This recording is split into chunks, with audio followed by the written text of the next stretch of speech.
I hope that everybody can better.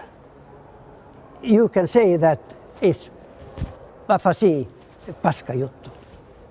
So you help up, Help others. That I like. My father had a stroke in the middle of a working day, and by his colleagues he was rushed to the hospital. He was very lucky that he got into the stroke unit of the university hospital within 1 hour. So I think that probably saved his life.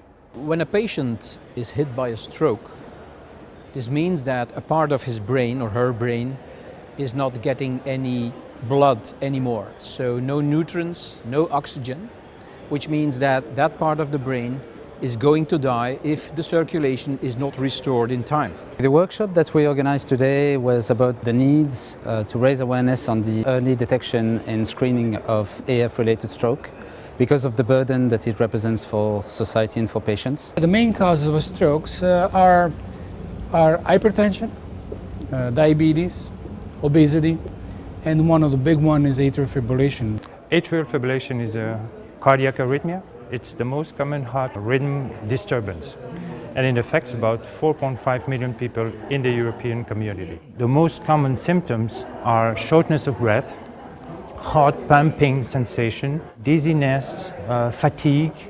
palpitations, but some people, about 10% of them, don't feel anything. The neurological consequences of stroke depend on 2 factors. First, the location of the stroke, right, left, anterior, posterior, for instance. And second, the size of the lesion. It is very important to raise awareness because, first of all, some people don't feel anything, and it's important for them to know that they may be at high risk of this condition, and it's a very severe condition. It doubles the risk of heart-related death and multiplied by 5 the risk of stroke. I think stroke will always affect the whole family.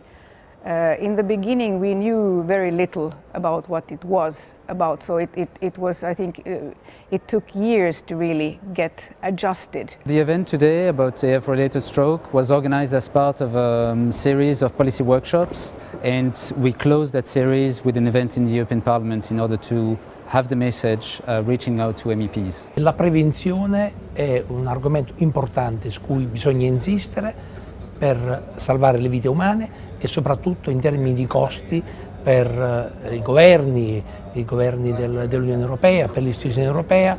Diciamo, la prevenzione può portare dei grossi vantaggi. I think working in the European Parliament is bound to have some impact, particularly if you have influential MEPs involved in it and supporting it and sponsoring it. Well, the prioritization of the early detection of stroke and the prevention of stroke is really in the fact that if we can prevent the strokes, then we don't have to make the enormous costs of treating patients getting a stroke, or even, and that's the biggest cost, the long-term rehab of patients with a stroke. But now in the VOT project we are focusing on using a stroke unit as a sort of central crystallization unit for education, for treatment, coordination, in a sense that we can make the patient journey a better way to get the patient through this very difficult period of time having a stroke. The outcome that we were hoping for today was to raise awareness of decision makers, but also meet and discuss with stakeholders what are the needs from patients, from clinicians and researchers in order to improve the access to care for stroke patients.